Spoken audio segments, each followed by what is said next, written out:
I'm here today to speak to you and talk to you about something that has been my passion for more years than I want to remember.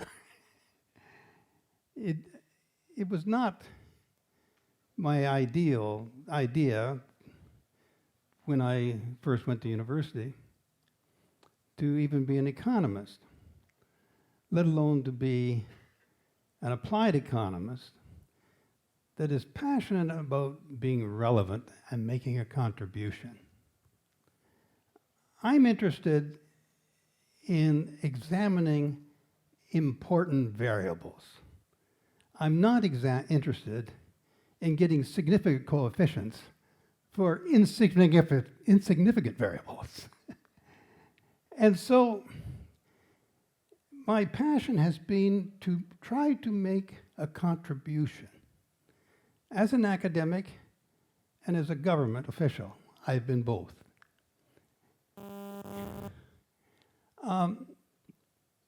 This idea of trying to measure everything, it's really very important to provide our decision makers with the whole picture. They are always being lobbied for this special interest or another special interest. And so our job as an applied economist is to try to provide the whole picture so that better decision making can be made. The framework we'd call this integrated investment appraisal, because we try to integrate all aspects: financial, economic, social, risk. And why do we do this? Two very important reasons. If you're going to have development, you have to stop spending resources on bad projects. Many countries have just wasted their whole oil revenues on bad projects. The other thing is that you can have some very good ideas and they go wrong if the decision makers don't understand what is causing them to go wrong. That is our job. That's your job. That's my job. And how do we do this? Well, that is to try to quantify in monetary values everything that is going to be impacted by that intervention, whether it's an investment appraisal or a policy. And actually the tools, I was very fortunate because when I started my career, it's just when these tools were being developed. Financial appraisal has been around here, since before Caesar.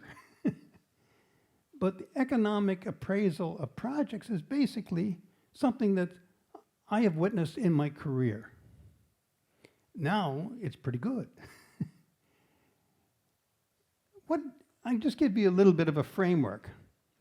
The financial aspects, the cash flow is very important. You got to pay the bills, right? You're not going to win a race with a dead horse. So first thing is to understand what is necessary to have this entity have life. Who's going to pay the bills? It may be the government. It may be the consumers. But then the next aspect is it worth doing for society?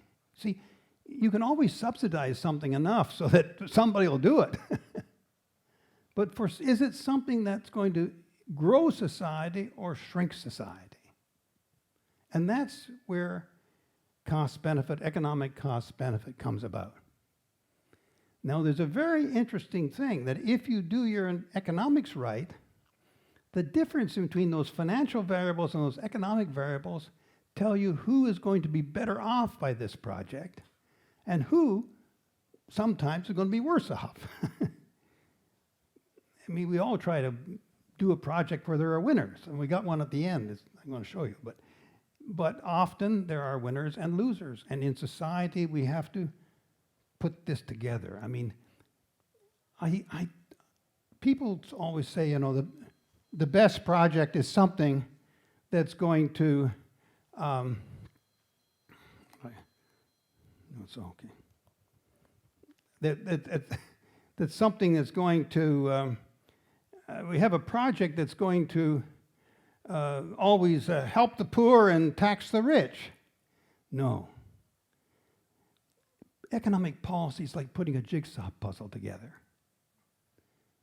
Every piece may look ugly, but you better know its shape.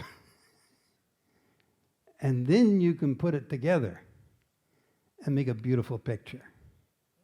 And that's where we come when we talk about the stakeholders. Now, whoops. This is another way of looking at it. This is the economics is the pie.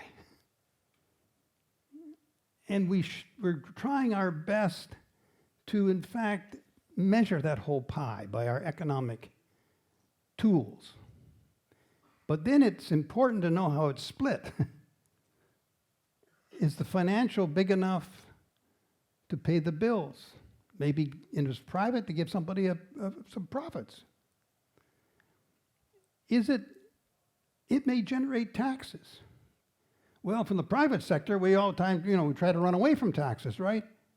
But you don't have a society unless you have taxes to keep those institutions going, to educate our more disadvantaged, to do all kinds of things.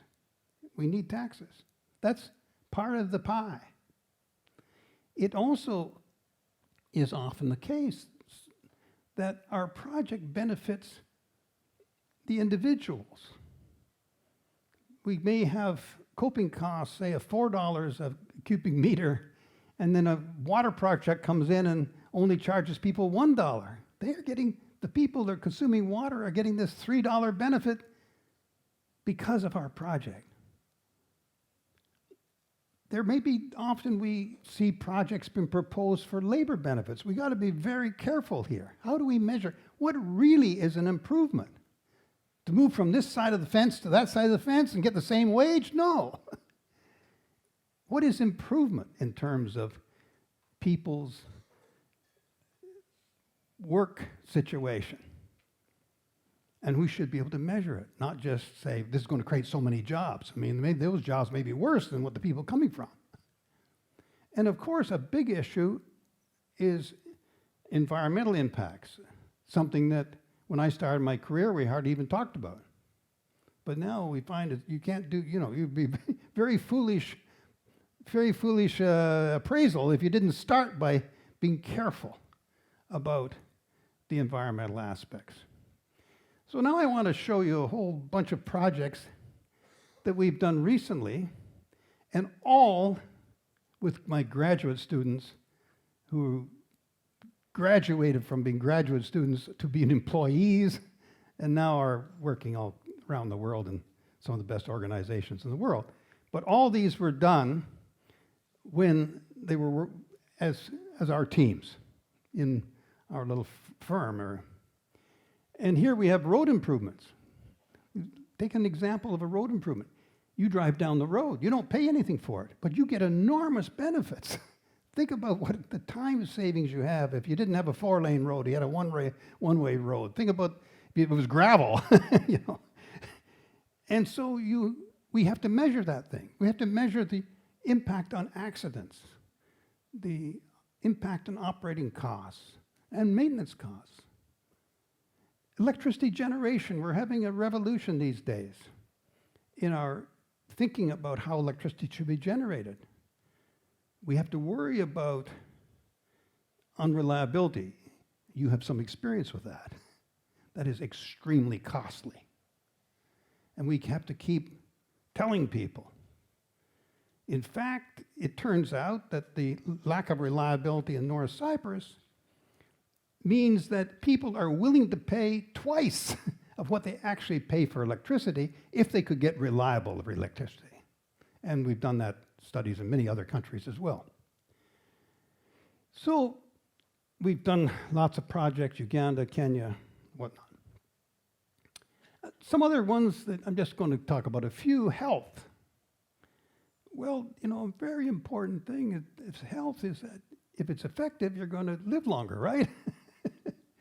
Or you may go through life being more mobile and be more productive.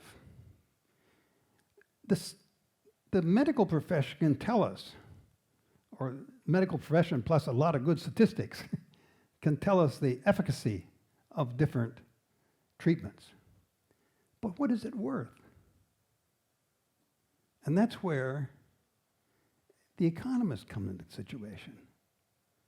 How much is it worth for people to be better? And so these are tough issues, but we can't dodge them. What is the value of a life? Well, we've done some work in North Cyprus here dealing with automobile safety. And the people here, the people traveling in between Famagusta and Lefkosia, put about $1 million or €1 million on the value of a life. That's you guys do that. Of course, it takes a sophisticated surveying, a sophisticated statistical analysis to get to those numbers. But they have to be done. It has to be done. Now, I want to talk about something else that sits right on the front burner of everybody's mind these days, and that's digitization. And one of the areas where digitization, I think, has the greatest promise is, in fact, in tax administration. For centuries, businesses have had a responsibility of collecting taxes for the government. I'm talking about sales taxes, excise taxes, value-added taxes. They don't get anything from that unless they cheat, and that's not, I mean, unless they steal the money, but it's basically they're collecting money from the government. And they're doing that as a service for the government because they're required to by law. But that costs lots of money, especially for small businesses. If you look in the EU, it runs from $3,000 a year to $6,000 a year. And that, they get nothing for that. They're just collecting for the government. Now, with the digitization and the spread of electronic invoicing, which is saving businesses lots of money. By the way, if everybody offers you the app for, like, if you're in business, think about electronic invoicing. But what does it allow you to do? It allows the government to identify how much taxes was collected on their behalf, just like the credit cards. And so now we can have a situation where the government, where people don't have to put all their receipts together and send a check and then be worrying about they're going to get fined or punished because they made a mistake. We now can have a situation where the government just sends you a bill or just takes the money out of your account for what you've collected. It's not yours in the first place, okay? Now, we've done studies on that for Finland and Chile. Chile was the first country in the world to do it. And now we've done looking at Canada. In Canada, if you take the benefits in terms of savings of costs of businesses, subtracting that the cost of the government, exaggerated cost of the government, it turns out that over 10 years, the economy saves us $14 billion. Now, because businesses have lower costs, they're going to pay more income taxes, right? So about $3 billion of that goes to the government in terms of income taxes, which is multiples of the cost to the government of running this system.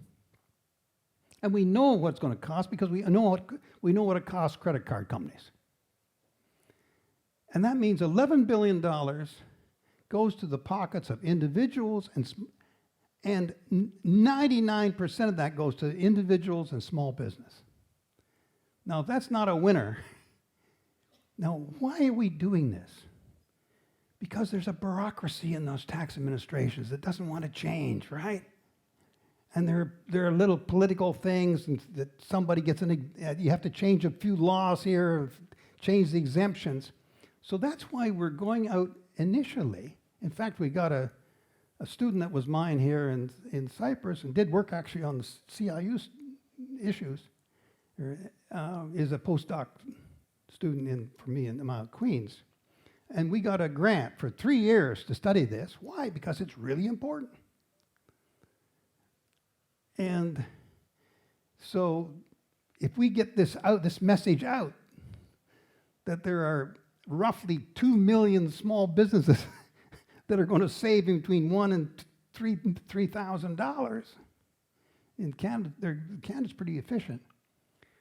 That we hope that will start the process of getting the government to make the changes and open up pressure, lobby groups, whatnot. And I'm sure it will.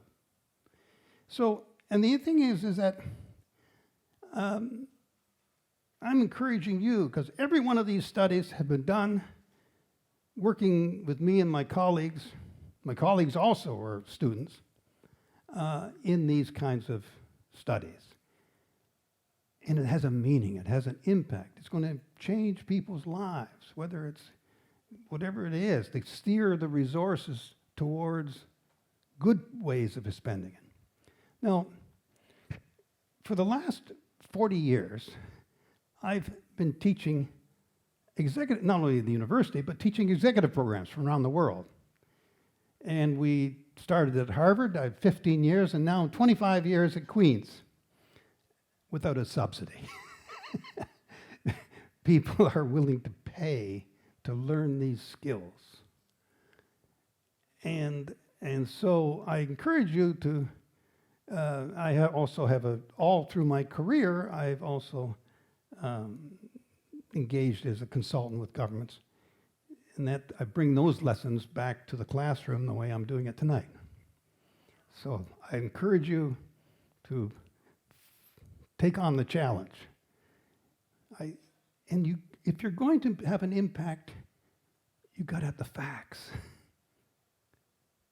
And I often tell people that the most exciting time in my life is to talk to a minister, looking them in the eyes, giving them the facts, and watch them change their minds.